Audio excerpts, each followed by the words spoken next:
We sure so. Then what's what?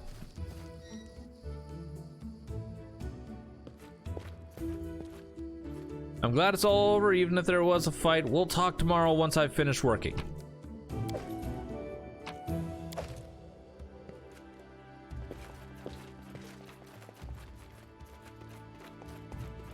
Oh, come on, Lindsay. There we go. All right. How many times are you gonna? All right, let's guess how many times she's gonna fail this. It's just not my lucky day. How many guesses do we have in chat? I failed. I'm sorry. Oh dear, that check is really hard. Applause, please. Go, Lindsay. That check is really hard, by the way. Just died to were rats. Oh, I know exactly where you are. Oh, I'm just gonna tell you now. Run away. Run away. Just run away.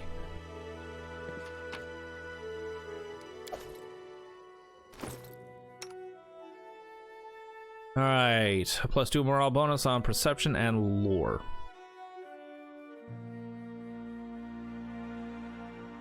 And lore nature.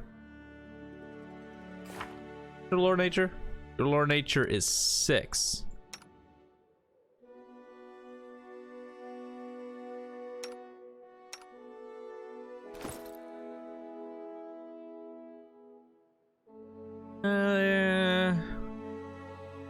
I don't know, you're not doing it wrong. It's just that fight's always rough. That fight is definitely that is definitely one of the roughest fights.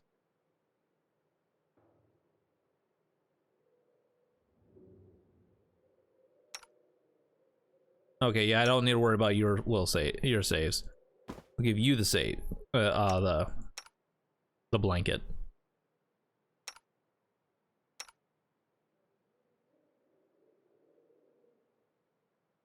All right. Boom.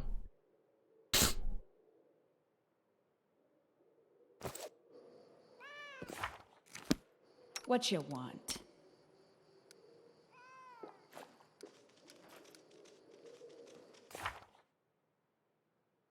And there we go.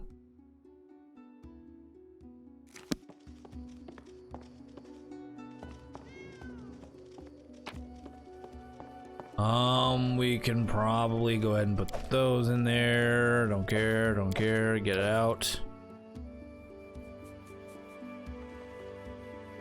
All this is getting sold tomorrow. And rest.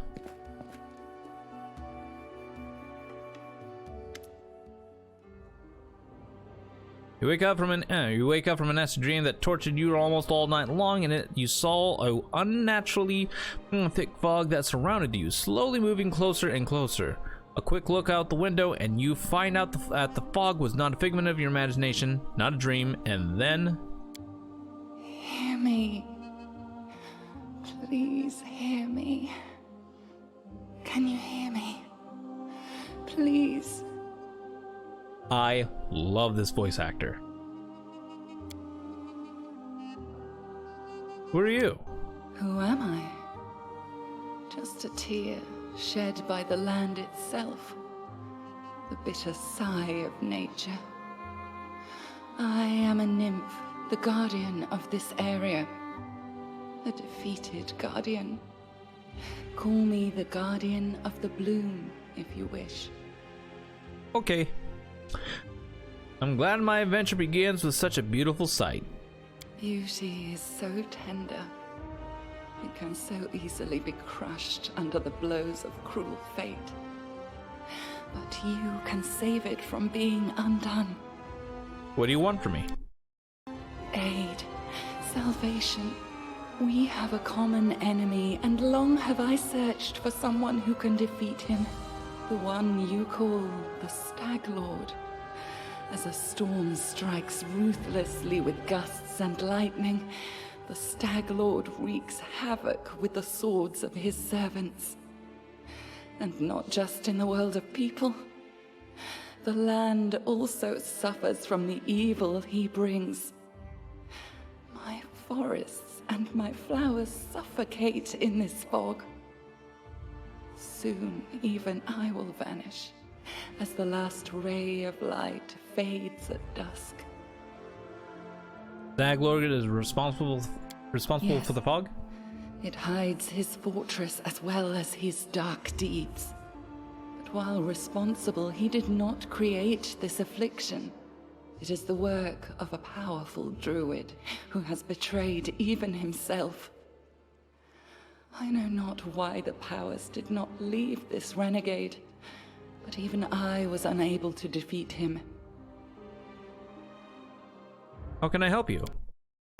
This fog, it enshrouds, entangles, suffocates. If only I could learn how it was created. But my powers wane. I have barely the strength to call out to you. All I know for certain is that somewhere in this forest lies an old house, and it echoes with the remnants of a strange power. The Stag Lord and his druid were there. The fog hides this place from me, but I can point you to the bandits' camp near the Thornford. Make them tell you where this place is. Go there and listen to the echo, catch the whispers, search for anything that can tell you how the fog was created. Once the fog clears, nature will breathe again, and you will be able to easily find your way to the fortress of our mutual enemy. All right, I understand. Farewell. I don't believe in fate, stranger, but our meeting seems more than a coincidence.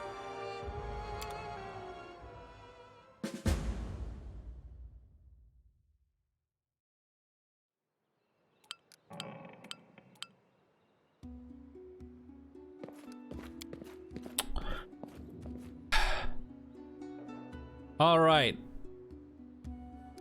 I have 4 instances of Lay on Hand. Lay on Hand self.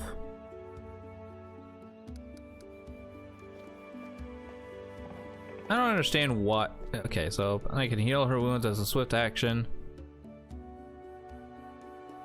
Oh, this takes up a swift action. Okay, that's why we have this heal self. All right. All right, Lindsay. All right, a halfling girl with tousled hair, wearing a dusty traveler outfit, sits chewing the tip of her quill. Just a moment. How should I put this? Oh, I know. She scribbles something quickly in a notebook, scrawled with a verse, raises her eyes, and gives you a bright smile. Oh, hi. Tell me about yourself. What do you want to know? Where are you from? I'm from all over. I was actually born in Galt, in such a tiny village that it's not even on the maps. If it weren't for my teacher, I'd still be living there, milking goats, weeding turnips, swilling homebrew, having babies, and using books only as kindling. Oh. Who is your teacher? He's a true saint. He was once an important person of the capital at the Church of Shellen, but he got in trouble with the authorities and went on a self-imposed exile to the tiniest, most god's-forsaken, priestless village he could find, well, the one where I was born. He wanted to open a school, but the villagers wouldn't let him. You can heal. Sometimes reading is tough. You can heal us all you like, but no putting any ideas into our children's head. It'll only distract them from their work. But he did teach me on the sly. He taught me how to read, how to write, and he gave me books, poems, legends. He was the one who told me about the Arknights of Aveston. And when I told him I was going on a journey, he gave a magic ring so that Shellen would protect me from harm. Pretty sure that there was supposed to be a me right here. He gave me a magic ring so that Shellen would protect me from harm. Yeah. I haven't seen him since I ran away from home. I hope he's all right. I asked Shellen every day to grant him a long life and new students. Knights of Aveston? Who are they? Oh, you haven't heard of them? How can you be here without knowing one of the most epic stories in the history of stories? No, I won't spoil anything. You should just read about them yourself. Every single chapter. Their adventures are what gave me the idea of going on a heroic quest and writing about it to begin with. And now, look at me. Here I am on a heroic quest. How did you become a bard? When I realized there was nothing for me at home besides more radish patches, I decided to run away. A traveling book peddler, Tessie the Quill, happened across our village. Well, I stuck to her like a burr and wouldn't let go until she agreed to take me as an apprentice. And together we traveled everywhere, to Brovoy and Taldar and even Ustalov. And then I found out about the Academy of Grand Arts in Pitax. And I thought, well, I love reading stories, so I can surely learn to write them too. I enrolled on my first try, and they even gave me a scholarship. Then they expelled me, but that's okay. They'd already taught me all this important stuff, and now, with Shellen's help, I can manage on my own. We'll learn about a lot about that stuff later. Do you worship Shellen? Yes, not often, not to offend the other gods, but she's the most important of them all. All the other gods guard the world as it is, but only the eternal Rose, the goddess of beauty, calls us to the world as it should be. Why are your clothes so messy? Lindsay waves her hand carelessly. Forget it. I can't waste money on looks. I'd rather buy books instead. She's got her priorities. In 100 years, when people are reading my works, they aren't going to ask whether the author had holes in her sleeves. Good point. Because the people already know that you were a bit of a slob slob writer. Anyways, let me ask you about something else. You come from Pitax, right? Tell me about it. Well, I love Pitax, even though they kicked me out. A joyful place. What is life in Pitax like? Actually, Pitax has always been one huge nest of thieves, bandits, river pirates, smugglers, fences, and card sharps.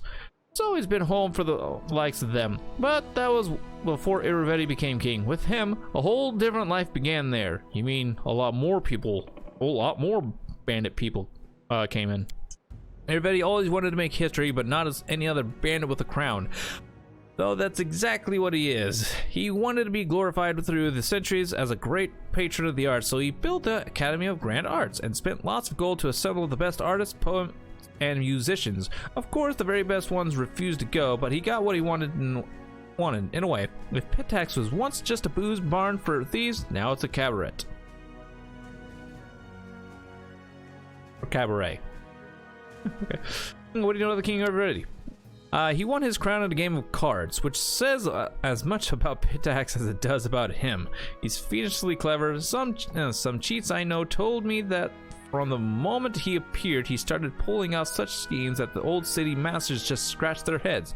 With him in charge, gold flooded into Pitax, and also he's incredibly, unimaginably, fantastically decadent and conceited. Getting drunk with the whores at the pub, that's not Lord Irivetti's style. Oh no, he aims higher. Dressing up like male Calistria with a golden codpiece and holding a 3-week orgy. With dancing on the rooftops, parades, public executions, and a contest for the best ode to the great unrivaled king. That's more like it. I completely forgot about that. Well, this is a big game. There's definitely going to be a lot of stuff that I don't remember. He also likes singing, and he adores his guards, orders his guards to make the citizens gather for his shows. May Shellen have mercy on his listeners. Oh God, that's horrible. Tell me about the academy you studied at. You know, jokes aside, I'm thankful to Irivetti for building it, but he has no taste at all whatsoever. He likes his art loud, bright, grandiose, and most importantly, glorifying his royal highness. He kicked out the best charcoal artist because he didn't wish to spend money on gray scribbles. He sacked a masterful flute player from Tianzia for playing too quietly, and instead ordered them to open a kettle drum class. He even ordered the academy to expel me. And for what? An innocent limerick.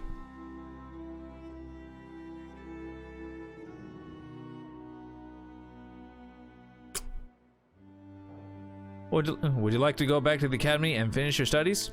I'd like to return, but on one condition: if they threw out 3/4 of the professors who teach there now, and returned all the ones they banished. If you ask me, I'm proud to have been expelled. If my art was to everybody's liking, then I would have reason to be ashamed. As long as mediocre lick-spittles sit at the academy, and those with real talent beg on the streets of Pitax, I will not cross the threshold of that place. Let me ask you about something else. Tell me about the book you're writing. What is there to tell? You've seen some rough drafts already, haven't you? It's a book about you and your adventures. I am writing the whole truth just as it happens. Well, the whole artistic truth. You know, no glory, no story. What are you writing it? What's the point?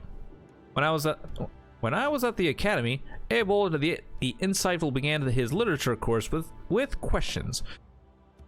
What is a person? And he answered, a person is a storytelling animal. Our world does not consist of things, all these woods, seas, and cities. It consists of stories about those things, the stories we tell to ourselves and to each other. Just think about it. When centuries will pass and there will be no me and no you. All your subjects will be long gone, but you and I will live on in people's memories and influence their deeds, thanks to this very book. No offense, but your command of language is not that good. The truth doesn't hurt me. Why do you think my most severe critic... Who do you think my most severe critic is? You. That's right, it's me. This is my first real book, and I have much yet to learn. That's literally... Just realized you have a raccoon?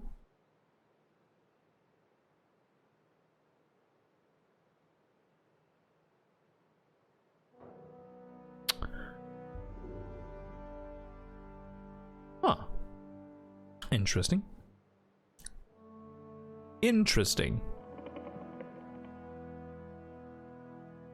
But she does have a point.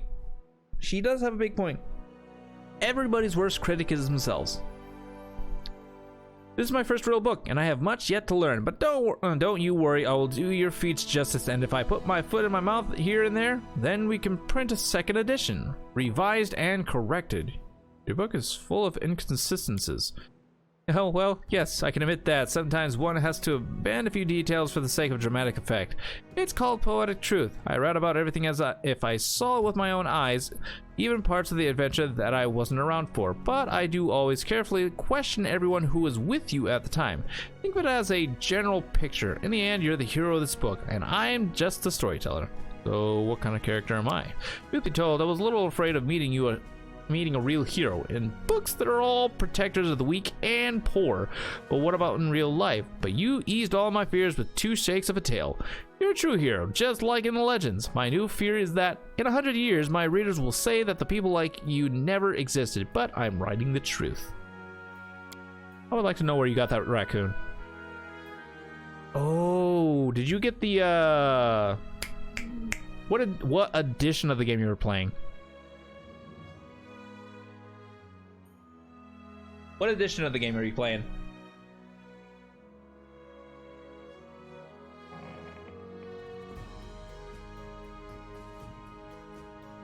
What? Ah, there we go.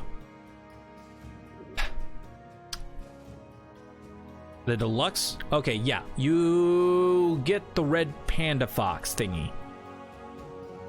Was on sale? Yeah, it was a good time to get it. It was a good time to get that. Great job. Great. This is definitely a great buy. Yeah, you got the red panda fox thingy. I think there's a record. Oh, okay. You have an iron core. No matter what tricks fate throws in your path, you always know what's right and what's wrong. Some might say that's boring, but others will learn from your strong character. How do you feel about me reading your work in progress? Well, these are the only drafts, but of course, you're welcome to read them. Just keep in mind that even if you don't like what I write about, I won't change a single letter, so don't even ask. Of course, it's a book about you, but it's my book. course it's a book about you, but it's my book. Understood? As long as you write the truth, I have no objection. I swear, just truth, only truth, and just a teensy bit of imaginative exaggeration. Let's keep about something else. Tell me about your friendship with Tessie and Quill.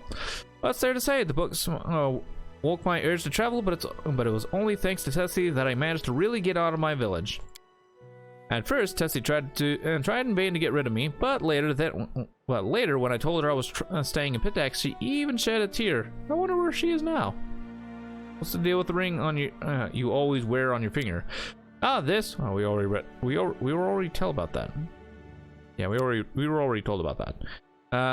Leaving done. Nope. I have to go. A Norel 8 Eyes. She is a really interesting character. The elf looks straight at you through the tangled hair falling over her face. Hey, you're an adventurer, right? Seeking your fortune in the Stolen Lands?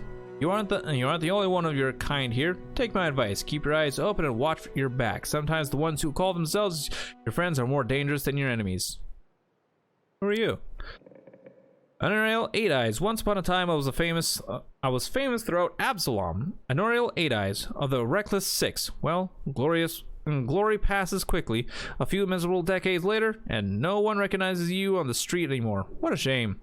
What are you doing here? I sit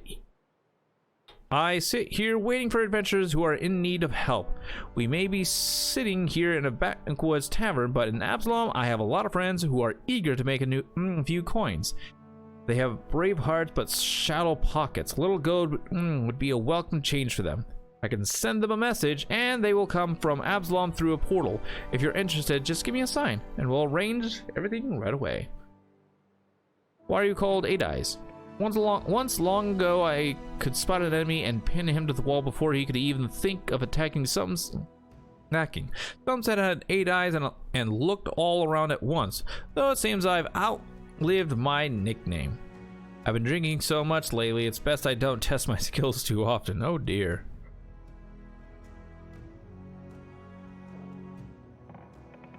Where were you when the trading post was attacked?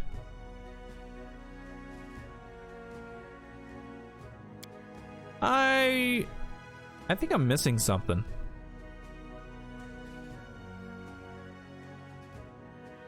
I was hunting, got a little lost in my mist, which is the first time that's happened to me. I guess I should go easier on the drink, but don't you imagine I'd be scared of a good fight. If only I'd known I was missing all the action. But I see you've got everything under control. Would you like to join me? No, I've got enough things to do already. You better manage on your own. I need loyal and experienced fighters. Famous Pathfinder. Okay, yeah, I'm missing a dialogue. I'm missing a dialogue. I'm supposed to also have the respec thing.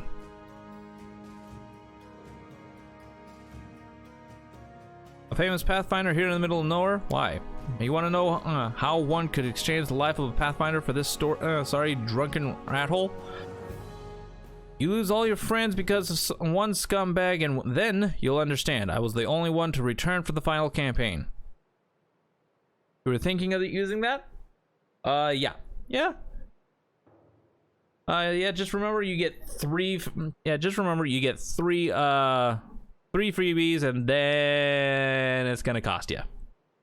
And then you'll understand. I was the only one to return from the final campaign of the Reckless Six, and whatever is left of me can't be called a secret anymore. Here's the story. Our later Ramelt was the best of us. Wise, brave, friends with everyone. One of those friends, Divion, sent him a disturbing letter. He stumbled upon mention of some ancient books on the art of necromancy. Secrets like those are best left hidden forever. Trust me, I've seen what that kind of magic can do. To make a long story short, these volumes were supposedly hidden in the catacombs of Gallowspire. We decided that the books should be retrieved and kept safe by the society. We gathered in a tavern, discussed the expedition, then proceeded to Ustalav. It was a normal mission, a quick and quiet recovery. But everything turned out to be much more complicated. We barely made it through the Witchgate Forest, all those terrible living trees, undead druids, and their archers of bone. arches of bone. Arches, not archers. Arches. It was a miracle we managed to make it out alive. We'd chosen Renchurch to stop at. It was marked on Ermelt's map as a safe enough haven to hole up and lick our wounds. How I wish that had been true. Vermelt was the first to perish. He was attacked by one of the monsters hiding in the stables. It tossed him about like a feather and threw him down an ancient well. His shout echoed for a long time, and I didn't hear the sound of him in landing. And then...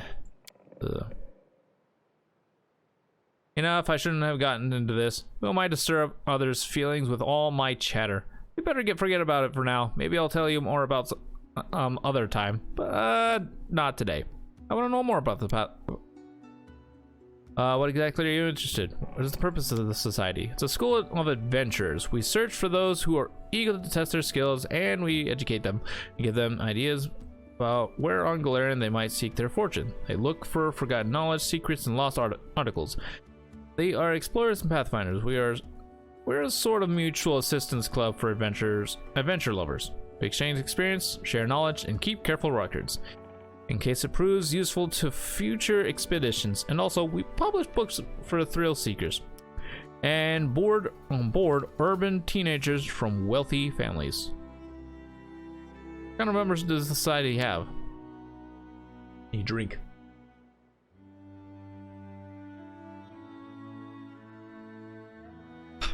All sorts of adventures. We have representatives from all races, religions, and beliefs. The Grand Lodge is in Absalon, but there are many small lodges throughout Golarium. And the venture captains direct pathfinders to their goals from across all the corners of the world. There are many renowned heroes in society, and many scoundrels as well. Those whose service to the society has brought them fame. What does the society support? You mean, who does it serve? No one in particular. Pathfinders try not to get involved in the quarrels of others. They serve only the spirit of adventure, and sometimes they happen to save the world. However, that doesn't mean there are no black sheep among the seekers. We'll talk about this later. Regarding your story, remind me how the last campaign of the Reckless Six began. Okay. I have an insurance. I have no wish to fill your sleep with nightmares. When you prove that you can stand firm in battle, that you can achieve victory without losing yourself along the way, then I will tell you of the horrors that awaited us in Renchurch. Yeah. I'm completely missing the respec option. How rude. Good day. I hope you're feeling alright after the battle. I can't thank you enough for what you've done. I definitely don't want to waste your time, but if you have a moment, I have a request. What do you want to ask? Because of difficulty? No. No. The respec should be in all difficulties.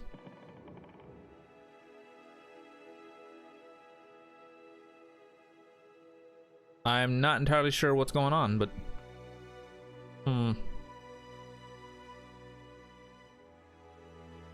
That is definitely weird.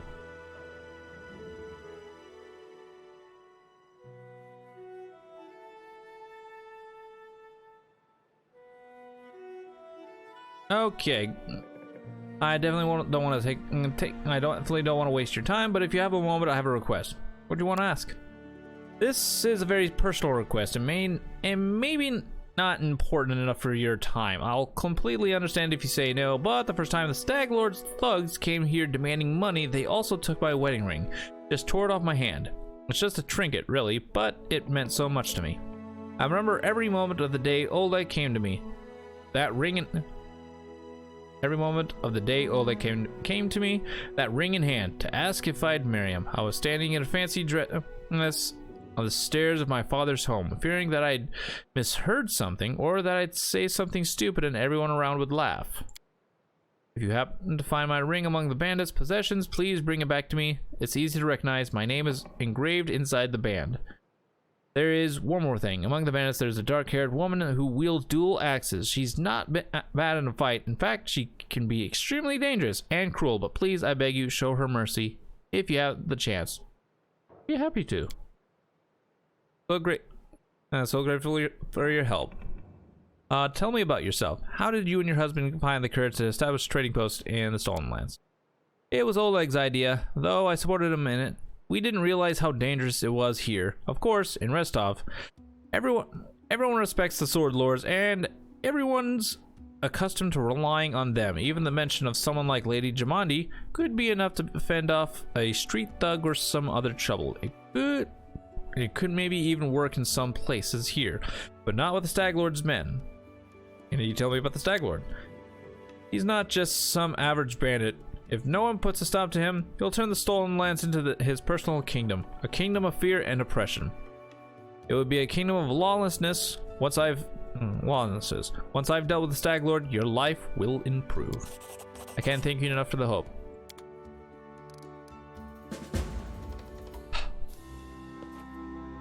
That's a lot of reading.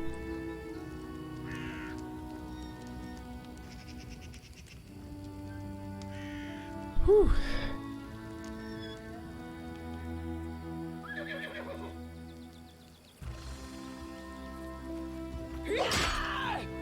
All right, you.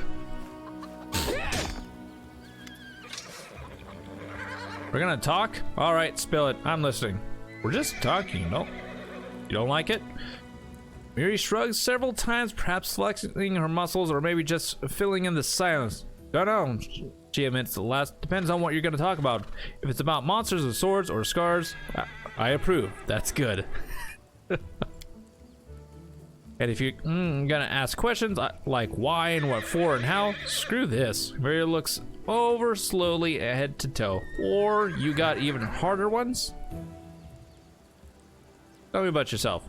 And this simple question seems to puzzle Amiri. She scratches her head and then starts counting on her fingers. First, I'm a barbarian. I'm strong. I grew up in the realm of the Mammoth Lords. I left my tribe, the Six Bears. Amiri looks thoughtfully at her 4 bent fingers and shrugs. And I like fights. She concludes, bending her thumb. Barbarian, strong, Mammoth Lords, Six Bears. Yeah, fights. What's it like to be a barbarian in the Six Bears tribe? Our people are big and strong. We can cut monsters in half with one swing. We can walk 3 days and nights with no rest. We can eat whole fried aurochs. Sounds delicious. I guess you had to do a lot of training to become as strong as you are. Training? No one freaking trained me. The boys at the Six Bears got the training. All I could do is watch. And you know what? They were still crap even after all that training because I kicked their butts hard. I kicked their butts hard. Animals, bandits, monsters, all thought they were stronger than me. Idiots. Because if you start a fight, you think you can win. You think you're stronger than your enemy. I defeated them all. See all the scars on my face? Yeah. What does the realm of the Mammoth Lords look like? Huge and freezing, no place for weaklings. Tribes hunt aurochs herds to survive. Aurochs are fast, so tribe follows herd for days just to not die of hunger. If you are weak, you stay behind and die in the snow. Tribe cannot stop. Also, there are giants and mammoths. Sometimes demons come too. And mastodons. And the saber-toothed tigers. You would survive, I think, for a few days. Why did you leave your tribe? Amiri flushes. Because they were arseholes. All of them. Men were cowards and scoundrels, and women were scared like sheep. Amiri rolls her bloodshot eyes in fury. Men there think no girl can be a fighter because they are weak. They are afraid of a woman can beat them. And females just nod. Go sew hides, cook meat, watch kids. That's what they always say. But I'm a warrior, darn it. I won't cook hides and watch meat.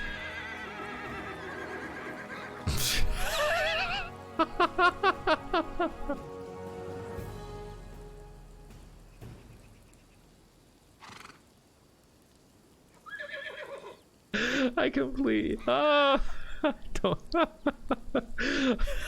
I won't cook hides and watch meat. Amiri's already shouting, her fists clenched tightly.